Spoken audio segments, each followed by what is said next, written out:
गरीचर और मैग्नीशिया शीरान को तलाश कर रहे थे। न सिर्फ वो बल्कि उनके जितने आदमी यहाँ मौजूद थे सब के सब इसी काम में मशगूल थे। उन्होंने तमाम अड्डों को भी हिदायत कर दी थी कि अगर कभी शीरान वहाँ नजर आए तो इसके बारे में फौरन इत्तला दी जाए। चुनांचे उनके तमाम ज़राए शीरान की तलाश में मसरूफ थे। वैसे मुकामी पुलिस के मामलात ये भी लोग निगाह रखे हुए थे। पुलिस बड़ी शद्दोमत से शीरान को तलाश कर रही थी। मुअज़्ज़िज़ सामीन हज़रात, आप देख रहे हैं हमारा चैनल उर्दू दास्तान। मुअज़्ज़िज़ सामीन, आपसे उम्मीद की जाती है कि वीडियो को लाइक करें और चैनल को भी सब्सक्राइब कर दें। शुक्रिया। तो आइए चलते हैं हिमालय किस्त नंबर 140। लेकिन जब काफ़ी दिन तक उसकी तलाश में कोई कामयाबी नसीब न हो सकी तो गरीचर ने एक छोटा सा प्रोग्राम तरतीब दिया। उसने अपने चंद लोग मखसूस कर दिए जो इन तमाम मामलों से मुतल्लिक नहीं थे बल्कि मार्लिनों के दूसरे कामों की निगरानी करते थे। इन लोगों ने मार्लिनों के अड्डों पर जाकर हंगामा आराई शुरू कर दी। फर्जी मारपीट की गई और 2 अड्डों को नुकसान पहुंचाया गया और गरीचर की इस कोशिश का खातिर खा नतीजा बरामद हुआ था। ये गालिबन इन वाक़यात के तीसरे दिन की बात है कि एक बार फिर एक अड्डे पर ऐसे मसनूई हंगामा बर्पा किया गया और शीरान को वहाँ देखा गया। वो हंगामा आराई करने वालों को तलाश करता फिर रहा था जो अपना काम इंजाम देकर वहाँ से जा चुके थे। फौरी तौर पर गरीचर और मैग्नीशिया को इत्तला दी गई और इन लोगों ने इस अड्डे पर पहुंचने में देर नहीं लगाई थी। आवारा गर्दों का मजमा आम था जो हंगामा ख़त्म हो जाने के बाद बदस्तूर अपनी खलमस्तियों में मसरूफ़ था। मंशियात के दौर चल रहे थे, खरीदो फरोख्त हो रही थी। मैग्नीशिया और गरीचर वहां पहुंच गए। उन्होंने दूर से शीरान को देख लिया था और उसे देखकर साकित रह गए थे। भला शीरान को वो क्यों न पहचानते। गरीचर ने मैग्नीशिया से कहा, मैग्नीशिया, मालूम तो ये शीरानी होता है, मूडी आदमी है। मैं पहले भी कह चुका हूँ, मुमकिन है इसने हम लोगों से मुलाकात की ज़रूरत ही महसूस न की हो। भला इसे कौन मजबूर कर सकता है। दूर रहकर इसकी निगरानी करता हूँ। तुम इसके सामने पहुँचो, लेकिन इससे शनासाई का इजहार करने की ज़रूरत नहीं, और अगर मिलना चाहो ऐसे मिलो जैसे तुम इसके लिए अजनबी हो। इस तरह हम शीरान के बारे में सही अंदाज़ा लगा सकते हैं। ओके, मैग्नीशिया ने कहा और गरीचर इससे अलग हट गया। मैग्नीशिया आवारा गर्दों के दरमियान घूमने लगी। शीरान अभी कोशिशों में मसरूफ था। उसे बहुत से लोगों से हंगामा आराई करने वालों के बारे में मालूमात हासिल की थी। अब भी इस कोशिश में मसरूफ था कि मैग्नीशिया के सामने पहुंच गई। आप किसी खास शख्स को तलाश कर रहे हैं यहाँ? उसने शीरान से पूछा और शीरान उसे देखने लगा। हाँ, मैं मार्लिनों के इन अड्डों का निगरान हूँ। हंगामा आराई करने वाले शायद ये भूल गए कि शीरान ने जिन अड्डों को कायम किया है उन्हें तबाह होते हुए नहीं देख सकता। मैं हर उस शख्स को फना कर दूंगा जो इन अड्डों की तरफ बुरी निगाह से देखेगा। मैग्नीशिया शशदर रह गई। या तो शीरान का दिमाग उलट गया था या फिर वो शीरान नहीं था। हालांकि शक्ल सूरत बार करने का अंदाज तमाम तर चीज़ें वही की वही थी, लेकिन वो मैग्नीशिया को पहचान नहीं सका था। मैग्नीशिया ने कहा, जनाब आली, भी कुछ दिन पहले भी इन जगहों पर ऐसे ही हंगामे हो चुके हैं। मेरा ख्याल है मैं आपकी रहनुमाई इन लोगों तक कर सकती हूँ। मैग्नीशिया मेरा नाम, यही की रहने वाली हूँ। मेरे शोहर यहाँ छोटा मोटा कारोबार करते हैं। मैग्नीशिया ने जवाब दिया, शुक्रिया। अगर तुम मुझे इन लोगों के बारे में बता सको तो मैं तुम्हारा शुक्रगुजार हूँगा। क्या आप मुझे अपना पता दे सकते हैं जनाब? मैं आवारा गर्द हूँ। जब भी मेरी ज़रूरत हो मार्लिनों के किसी अड्डे पर तलाश कर लेना, शीरान ने कहा और आगे बढ़ गया। मैग्नीशिया का दिल डूब सा गया। पता नहीं क्यों इसे एक अजीब सी कैफियत का एहसास हो रहा था। ये शीरान नहीं था, यकीनन ये शीरान नहीं था। तो फिर कौन था? मेकअप करके शीरान की शक्ल जरूर इख्तियार की जा सकती थी, लेकिन इतनी ज़बरदस्त कॉपी करना एक मुश्किल काम था। आखिर वो शीरान की कॉपी क्यों है? क्या वो शीरान का कोई भाई है? लेकिन ये सोचा भी नहीं जा सकता था क्योंकि मैग्नीशिया को शीरान की पूरी कहानी मालूम थी। फिर ये क्या मामला है? यकीनन कोई पुरस्कार बात है, उसने सोचा और फिर आहिस्ता आहिस्ता टहलती हुई गरीचर के पास पहुंच गई। गरीचर ने गर्दन हिलाकर कहा, मैं जानता हूँ तुम क्या कहोगी। क्या मतलब? यही कि वो शीरान नहीं है। हाँ गरीचर, वो शीरान नहीं है। मैग्नीशिया ने पुरतासुफ लहजे में कहा। तुमने इसका अंदाज़ा कैसे लगाया मैग्नीशिया? गरीचर ने पूछा। इसके चेहरे से शनासाई का कोई तासुर नहीं उभरा। गरीचर, वो बिल्कुल अजनबी नजर आ रहा था, लेकिन हम उसे दिमागी मरीज भी नहीं कह सकते। उसकी किसी हरकत से अंदाज़ा नहीं होता था कि वो अपनी याददाश्त खो चुका है, लेकिन शीरान से इतनी मुशाबहत मुझे बेहद ताज्जुब है। यकीनन वो शीरान नहीं है। मैं खुद भी इसका अंदाज़ा लगा चुका हूँ, लेकिन फिर वो शीरान की कॉपी कर रहा है। गरीचर ने बुरख्या लहजे में कहा। इस दौरान मैग्नीशिया उसे अपने और शीरान के इस हमशक्ल के दरमियान होने वाली गुफ्तगू के बारे में बताती रही थी। पूरी गुफ्तगू सुनने के बाद गरीचर ने कहा, मैग्नीशिया, हम उसका ताक़ुब करेंगे, हम इसके बारे में मालूमात हासिल करेंगे। ठीक है गरीचर, मैग्नीशिया ने जवाब दिया। शीरान अभी इस अड्डे पर मौजूद था और ये लगता था जैसे वो यहाँ काफ़ी देर रुकने का इरादा रखता है। चुनांचे गरीचर और मैग्नीशिया ने इसके ताक़ुब के लिए मुनासिब बंदोबस्त कर लिया था। नुमान खान की हालत अब तक बेहतर नहीं हुई थी। बादशाह खान हररपुरा से उसे बैंकॉक ले आया था। यहाँ नुमान खान ने अपने भाइयों को रज़ाक खान की हलाकत के बारे में तफसीलात बताईं और वो सब मुश्तइल हो गए।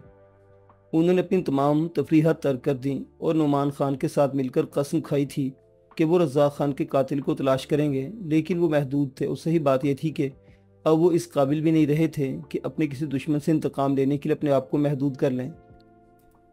مختلف تفریحات ان کی زندگی بن چکی تھیں۔ نعمان خان نے انہیں جو تعیشات مہیا کر دیے تھے ان کے تحت وہ تقریباً ناکارہ ہو کر رہ گئے تھے۔ البتہ قبائلی خون تھا، کسی بھی وقت گرم ہو جاتا تو پھر اسے ٹھنڈا کرنا نہایت مشکل ہوتا۔ البتہ نعمان خان کی کیفیت وہی تھی۔ بارہا اس نے بادشاہ خان سے اجازت چاہی کہ اسے شیران کو تلاش کرنے دیا جائے، لیکن بادشاہ خان نے نہایت بردباری اور حلیمی سے اس سے سوال کیا کہ کیا شیران خان کی تلاش میں وہ زمین کے کون سے خطے کو اپنا ہدف بنائے گا۔ اس سوال کا نعمان کے پاس کوئی جواب نہیں تھا۔ تب بادشاہ خان نے اسے سمجھاتے ہوئے کہا کہ تنظیم اس سلسلے میں اس کے ساتھ پوری معاونت کر رہی ہے۔ وہ تو ٹھیک ہے بابا خان، لیکن میں خود بھی اسے تلاش کرنا چاہتا ہوں۔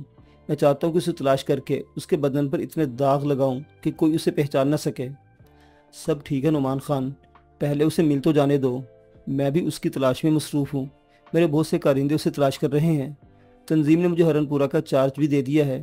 یہ چارج عارضی طور پر مجھے دیا گیا ہے اور اس سلسلے میں مزید کارروائیاں ہو رہی ہیں۔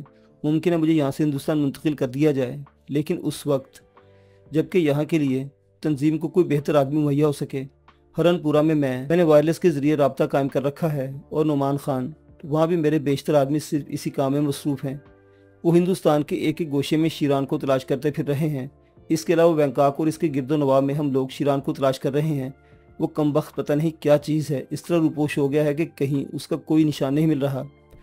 دوسری طرف ایڈا ڈمپل بھی اس تنظیم کے ہاتھ نہیں لگی۔ بدقسمتی سے اس کی تلاش کا کام بھی میرے ہی سپرد کر دیا گیا ہے۔ میں ان دنوں جن ذہنی الجھنوں کا شکار رہا ہوں نعمان خان، ان کا اندازہ بھی تمہیں رہا ہوگا۔ میرے بچے، رضا خان کا زخم میرے سینے میں بھی ہے۔ تم مجھ پر لاکھ الزامات لگاؤ، لیکن میرے بچے، یہ بوڑھا خان اپنی زندگی میں اگر ٹوٹا ہے تو تمہارے سامنے میں اعتراف کرتا ہوں میرے بچوں کے، اگر تم فیروز خان کے اولاد نہ ہوتے تو میری اولاد ہوتے۔ میں تمہیں قطعی اپنے اولاد سے مختلف نہیں سمجھتا۔ حالانکہ نعمان خان، تم نے جوش کے عالم میں مجھ سے جو کچھ کہا ہے وہ میری زندگی کا پہلا واقعہ ہے۔ مجھے اس بات کا موقع دو کہ میں تمہاری خدمت کر سکوں۔ شیران ہمیں ایک دن ضرور مل جائے گا، بات یہیں تک نہیں ہے۔ میں بہت جلد ایک اور پروگرام ترتیب دینے والا ہوں۔ میں اپنے تمام ساتھیوں کو اس بارے میں اطلاع دوں گا کہ وہ دنیا کے جس حصے میں جائیں وہاں شیران کو تلاش کریں۔ نعمان خان، کہیں نہ کہیں وہ ضرور ملے گا۔ میری خواہش ہے میرے بچے کہ تم خود کو سنبھالو۔ تنظیم نے جو عہدہ تمہارے سپرد کیا تھا وقتی طور پر تمہیں اس سے مستثنیٰ قرار دے دیا گیا ہے، لیکن اگر کل تم اپنی ذہنی حالت درست کر لیتے ہو تو میں تنظیم سے درخواست کروں گا کہ تمہارا عہدہ تمہیں واپس دے دیا جائے۔ او بابا خان، مجھے اب کسی عہدے کی ضرورت نہیں، میں ٹوٹ چکا ہوں۔ آپ یقین کریں، جب تک شیران کا فیصلہ نہیں ہو جاتا میں خود کو کسی قابل نہیں کہہ سکتا۔ مجھے اس سلسلے میں معذور سمجھیے۔ بے شک آپ کے دل میں میرے لیے بہت سے خیالات ہوں گے، میرے بارے میں بہت کچھ سوچا ہوگا آپ نے، لیکن اگر زندگی نے موقع دیا اور میں اپنے مقصد میں کامیاب ہو گیا تو پھر آپ بھی میرے آئندہ کے مستقبل کا فیصلہ کریں گے، لیکن اس وقت تک مجھے معاف کیجیے، میں کچھ نہیں کر سکوں گا، نعمان خان نے کہا۔ دفعتاً اس نے دوڑتے دوڑتے پلٹ کر 2 فائر کیے اور ایک لمحے کے لیے رک کر ان کا نتیجہ دیکھنے لگا۔ پستول کی گولیاں جیپ سے ٹکرائی تھی، لیکن اس کی رفتار پر کوئی اثر نہیں پڑا۔ وہ اسی طرح طوفانی انداز میں دوڑتی وکٹر ہارلوف کی طرف آ رہی تھی اور وہ دیکھتے دیکھتے وکٹر ہارلوف کے سر پر پہنچ گئی۔ وکٹر ہارلوف نے اس کی زد سے بچنے کے لیے نیچے چھلانگ لگائی، لیکن جیپ فوراً ہی مڑ گئی۔ وکٹر ہارلوف کا پاؤں پھسلا اور وہ نیچے گر پڑا۔ دوسرے لمحے جیپ اس کے دونوں پیروں پر سے گزرتی چلی گئی۔ وکٹر ہارلوف کے دونوں پیروں کی ہڈیاں چکنا چور ہو گئی تھی۔ وہ اس صورتحال کے لیے تیار نہیں تھا۔ اس کے حلق سے دلخراش چیخیں نکلنے لگی، لیکن اس نے پلٹ کر آگے بڑھتی جیپ پر 2 فائر کیے اور اس کے بعد پستول اس کے ہاتھ سے نیچے جا پڑا۔ جیپ ریورس میں اسی طرف آ رہی تھی اور چند لمحات کے بعد وہ پھر وکٹر ہارلوف کے بدن پر سے گزر گئی۔ اس بار وکٹر ہارلوف کے سینے کی تمام پسلیاں ٹوٹ گئی تھیں۔ دوسرے لمحے اس کے منہ سے خون کی ایک پھوار نکلی۔ جیپ ریورس میں دوڑتی ہوئی تھوڑی دور پیچھے گئی اور اس کے بعد پھر اسی خوخار انداز میں آگے بڑھی اور اس بار ٹائر نے وکٹر ہارلوف کا بھیجا پچکا دیا تھا۔ مر تو وہ اس وقت چکا تھا جب جیپ اس کے سینے پر سے گزری تھی، لیکن جیپ ڈرائیور کو شاید صبر نہیں آیا تھا۔ وہ ایک بار بھی جیپ آگے لا رہا تھا اور چند لمحات کے بعد ایک خوفناک لاش اس پتھریلے میدان میں پڑی ہوئی تھی۔ وکٹر ہارلوف کا بدن ریزہ ریزہ ہو چکا تھا۔ جیپ اتنی بار اس پر سے گزری تھی کہ اس کے جسم کا کوئی حصہ سلامت نہیں رہا تھا۔ جب اس کا ایک ایک عضو چکنا چور ہو گیا تو جیپ ایک جگہ رک گئی۔ اسی اسنا میں کچھ اور گاڑیاں بھی وہاں پہنچ گئی۔ कुछ लोग दौड़ते हुए उस तरफ आ रहे थे। जीप ड्राइवर नीचे उतर आया और विक्टर हार्लोव के नज़दीक पहुंचकर उसे देखने लगा। विक्टर हार्लोव का चेहरा अब इतना मस्त हो गया था कि उसके खदोखाल पहचाने नहीं जा रहे थे। चुनांचे लाश की शनाख्त का सवाल ही पैदा नहीं होता था। जीप से उतरने वाला सीना ताने उसके सामने खड़ा हुआ था। उसके चेहरे पर अजीबोगरीब तासुरात नजर आ रहे थे। फिर बहुत से आदमी उसके करीब पहुंच गए। इनमें वो सफेद बूढ़ा भी था जिसकी सेहत और तंदुरुस्ती और कदो कामत काबिल रश्क था। उसने जीप के नज़दीक खड़े हुए नौजवान के शाने पर हाथ रखकर कहा, मुबारक हो नुमान खान, तुम्हें मुबारक हो। रीचर और मैग्नीशिया उस वक्त वहाँ से चले थे जब शीरान के हमशक्ल ने कार स्टार्ट करके आगे बढ़ा दी थी। इनके दरमियान जो गुफ्तगू हुई थी इसका लुब्बे लुबाव यही था कि वो शीरान नहीं है।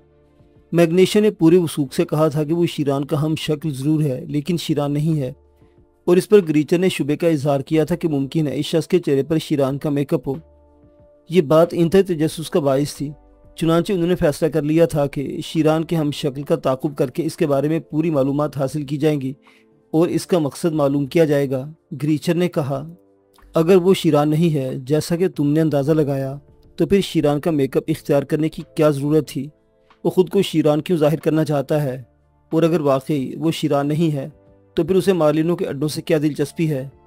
इसके पसे पर्दा कोई ऐसी ही ख़ास बात है मैग्नीशिया जिसका पता लगाना ज़रूरी है, और मुझे यकीन है कि मार्लिनो इस अजीबोगरीब बात पर तवज्जो दिए बगैर न रह सकेगा। हमारा ख्याल दुरुस्त है मिस्टर ग्रीचर, लेकिन क्या हम इस चालाक आदमी का पीछा करके इसकी रहायशगाह का पता चलाने में कामयाब हो जाएंगे?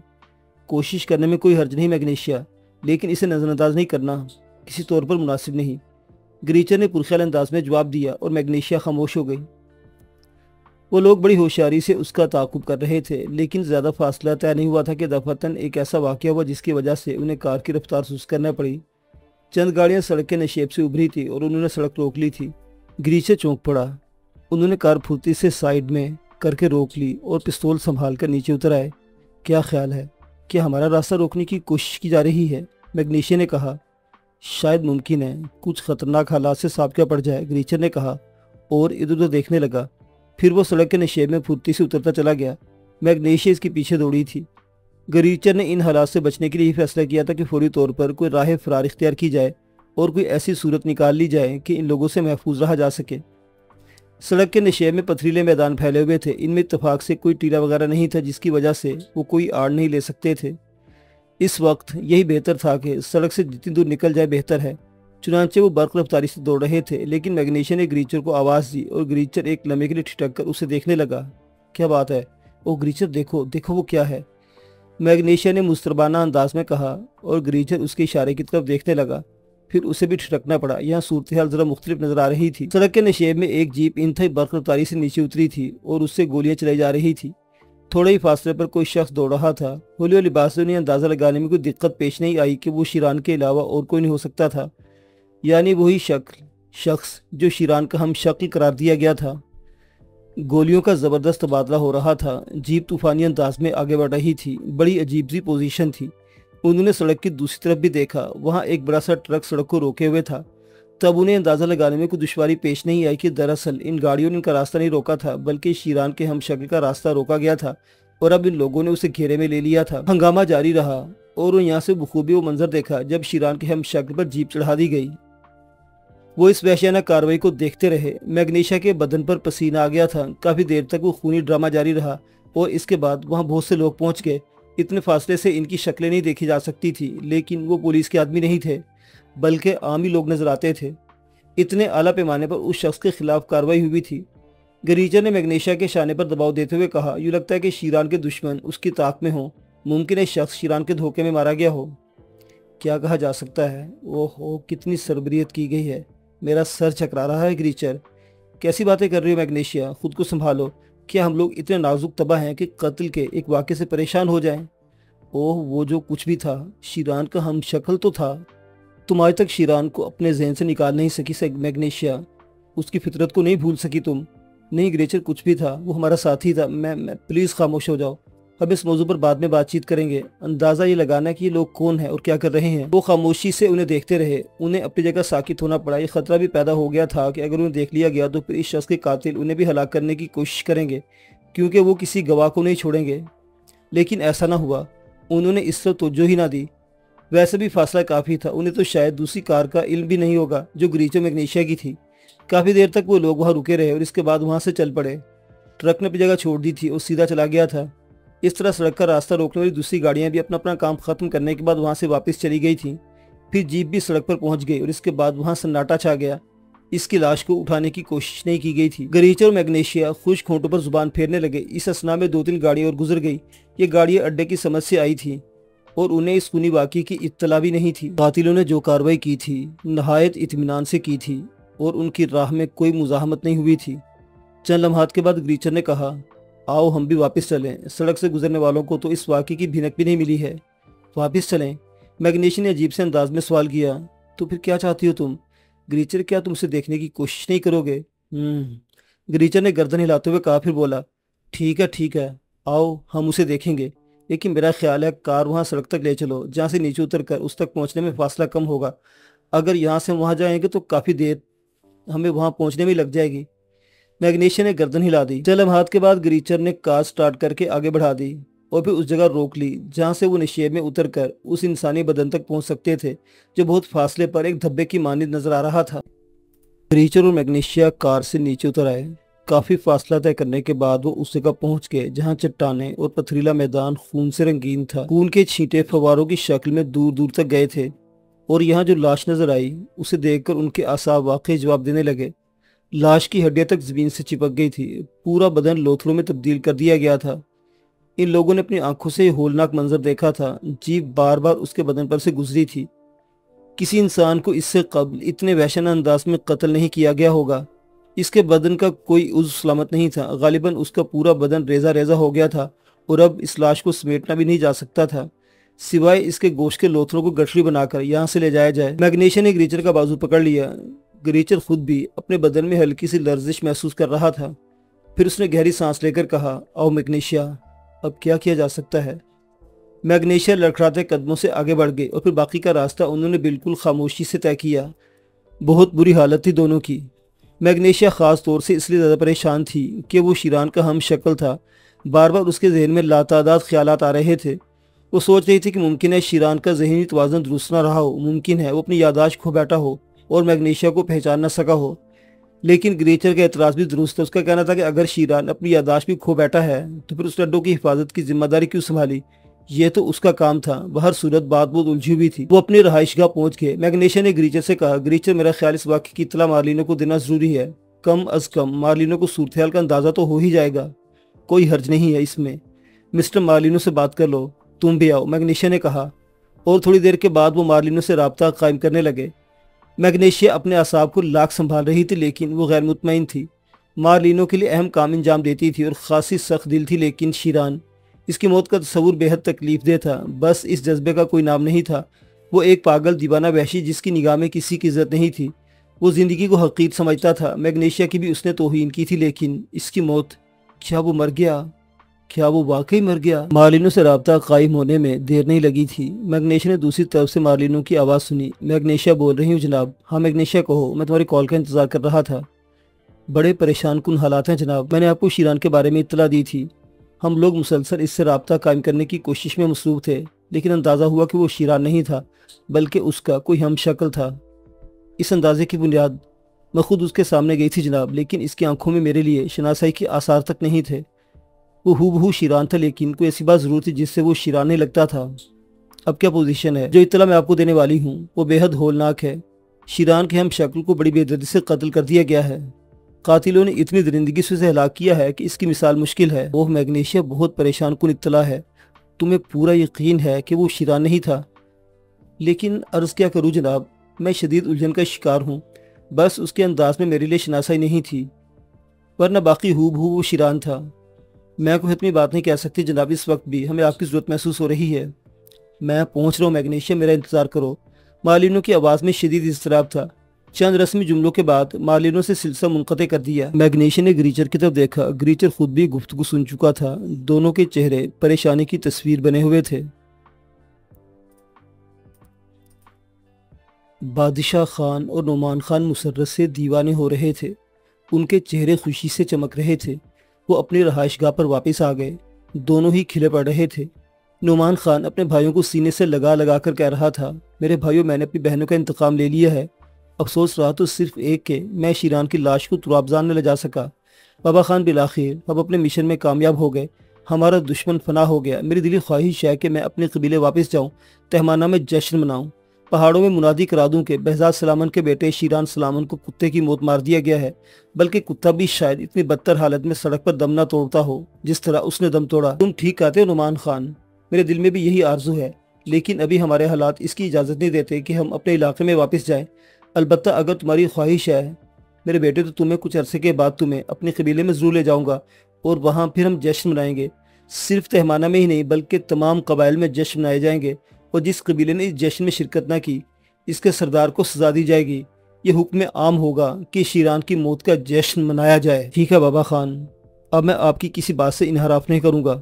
میرا اپنا مشن پورا ہو چکا ہے اور میری باقی زندگی ایک آزاد زندگی ہے۔ اب مجھے کسی چیز کی فکر نہیں۔ نعمان خان خوشی سے دیوانہ ہو رہا تھا اور اس کے بھائی ناچ رہے تھے۔ یہ ان کی وحشانہ فطرت تھی جو کبھی ختم نہیں ہو سکتی تھی۔ کافی دیر تک ہنگامہ خیزیاں رہیں۔ نعمان خان خوشی سے پاگل ہوا جا رہا تھا۔ بہت دیر گزر گئی تو بادشاہ خان نے کہا، نعمان خان، میرا خیال ہے ہم اس اہم ترین واقعے کی اطلاع وائتری ڈپارٹمنٹ کو بھی دے دیں۔ ان سے کہہ دیں کہ ہمارا اپنا کام ختم ہو گیا ہے اور اب ہم تنظیم کے لیے سب کچھ کرنے پر آمادہ ہیں۔ بابا خان، جیسا آپ پسند کریں۔ ویسے میں ایک درخواست کرنا چاہتا ہوں آپ سے، نعمان خان نے کہا۔ بابا خان، میں بہت تھک گیا ہوں۔ میں جانتا ہوں کہ آپ نے میرے لیے جو کچھ سوچا ہے وہ میرے مستقبل کے لیے بہت بڑی چیز ہے، لیکن بابا خان، میں اب ان ہنگاموں میں زندگی گزارنا نہیں چاہتا، یا پھر مجھے اتنا موقع دیں کہ میں خود کو ذہنی طور پر تنظیم کے کاموں کے لیے تیار کر لوں۔ ابھی کوئی ذمہ داری میں سنبھالنے کو تیار نہیں ہوں۔ بادشاہ خان کسی گہری سوچ میں ڈوب گیا تھا۔ نعمان خان پر جو کچھ بیتی تھی وہ بہت زیادہ تھی، اور اتنے بڑے حادثے کے بعد اسے فوری طور پر دوسرے کاموں کی طرف راغب کرنا مناسب نہیں تھا۔ وقت اسے خود بخود ان کاموں کے لیے تیار کر دے گا۔ جلدی کی کوئی ضرورت نہیں تھی، چنانچہ اس نے گردن ہلاتے ہوئے کہا، ٹھیک ہے، اگر تمہاری یہ خواہش ہے تو کیا اچھا تم مجھے اپنے پہلے سے بتا دیا۔ اب میں وائتری ڈپارٹمنٹ کو اطلاع دیتا ہوں، تمہاری خواہش کو مد نگاہ رکھوں گا، آؤ میرے ساتھ۔ بادشاہ خان نے کہا، اور تھوڑی دیر کے بعد وائتری ڈپارٹمنٹ سے رابطہ قائم کر رہا تھا۔ Y38 نے اس کا پیغام وصول کیا۔ جناب عالی، میں آپ کو ایک خوشخبری دینا چاہتا ہوں۔ ہم نے اپنے دشمن شیران خان کو ہلاک کر دیا ہے۔ ہم نے اسے کتے کی موت مار دیا ہے۔ ہمارا وہ مشن پورا ہو گیا جس نے سال ہر سال سے ہمارے ذہنوں کو پراگندہ کر رکھا تھا۔ رزاق خان کے قاتل کو قتل کر دیا گیا، اور اب ہم ذہنی طور پر بالکل آزاد ہیں۔ آپ دیکھیں کہ جناب کہ اب بادشاہ خان اور نعمان خان تنظیم کے لیے کیا کچھ کرتے ہیں۔ میری طرف سے مبارکباد قبول کرو بادشاہ خان۔ واقعی تم لوگوں نے اپنا فرض اور اپنا عہد پورا کر دکھایا ہے۔ یہ تمہاری بڑائی کی دلیل ہے۔ نعمان خان کو بھی ہماری طرف سے مبارکباد پہنچا دو، اور اب یہ بتا دو کہ تمہارا آئندہ کا کیا پروگرام ہے۔ کیا نعمان خان ہندوستان میں پروجیکٹ کا انتظام سنبھالنے کے لیے تیار ہے؟ جناب علی، ویسے تو آپ کا جو بھی حکم ہوگا ہم اسے انجام دینے سے گریز نہیں کریں گے، لیکن بہتر یہ ہوگا کہ نعمان خان کو ابھی یہ مشن نہ سونپا جائے، اسے آزاد رہنے دیا جائے، لیکن وہ آپ کی کسی بات سے کبھی انحراف نہیں کرے گا۔ اگر آپ نے کوئی ذمہ داری اس کے سپرد کی تو وہ اسے بخوبی انجام دے گا۔ بادشاہ خان، ہمیں اس میں کوئی اعتراض نہیں، لیکن اس سلسلے میں تھوڑی سی تبدیلی بہت ضروری ہے۔ وہ کیا جناب علی؟ وہ یہ کہ تم اپنی تمام تر تیاریاں کرنے کے بعد ہرن پورہ پہنچ جاؤ۔ ہرن پورہ پروجیکٹ میں مکمل طور پر تمہارے حوالے کرنے کا فیصلہ کر چکا ہوں۔ اس علاقے کو خالی نہیں چھوڑا جا سکتا۔ تمہیں وہاں کے سلسلے میں تمام پالیسیاں فراہم کر دی جائیں گی۔ نعمان خان تھوڑا بہت وہاں کے معاملات کو سمجھ چکا ہے، وہ بھی اس سلسلے میں تمہاری مدد کرے گا۔ تم جلد از جلد اس علاقے کا چارج لے لو۔ بہت بہتر جناب۔ ویسے یہاں کا علاقہ اس سے ہمارے اوپر چھوڑ دو، ہم اس کے لیے ایک دوسرے آدمی کا انتخاب کر چکے ہیں، اس کے بارے میں تمہیں بعد میں اطلاع دے دی جائے گی۔ مجھے کوئی اعتراض نہیں ہے جناب، میں تو تنظیم کا وفادار ہوں، اس کے لیے ہر کام کرنے کو دل و جان سے تیار رہتا ہوں۔ ہمیں یقین ہے بادشاہ خان، اور تنظیم میں تمہارا جو مقام ہے تمہیں خود بھی اس کا علم ہو چکا ہوگا۔ ایک بار پھر میں تمہیں تمہاری کامیابی کو دلی مبارکباد پیش کرتا ہوں۔ شکریہ جناب، مجھے کب تک ہرن پورہ روانہ ہونا ہے؟ اس کی رپورٹ تم پیش کرو گے؟ مقصد یہ کہ جس قدر جلد ممکن ہو سکے تم وہاں کا چارج سنبھال لو، ہمیں فوری طور پر وہاں تمہاری ضرورت ہے۔ بہتر جناب، بادشاہ خان نے کہا، اور دوسری طرف سے سلسلہ منقطع ہو جانے کے بعد خود بھی ٹرانسمیٹر آف کر دیا۔ اس کی پیشانی پر گہری لکیریں پڑی ہوئی تھیں۔ پھر اس نے نعمان خان کو دیکھتے ہوئے کہا، ہندوستان کے حالات کیسے ہیں نعمان خان؟ بہت اچھے ہیں بابا خان، اس علاقے سے کہیں زیادہ خوبصورت علاقہ ہے۔ یہاں زندگی بند بند ہے، لیکن ہندوستان کی کھلی فضا میں مستیاں ناچتی ہیں، وہاں کی ہوائیں زندگی کا پیغام دیتی ہیں۔ نعمان خان نے جھومتے ہوئے کہا، اور بادشاہ خان کے ہونٹوں پر مسکراہٹ پھیل گئی تھی۔ پھر اس نے کہا، میں صرف اس کام میں خوش ہوں، نعمان خان جس میں تم لوگ خوش ہو، تیاریاں کرو، ہم لوگ ہندوستان روانہ ہو رہے ہیں۔ نعمان خان نے آنکھیں بند کر کے گردن ہلا دی۔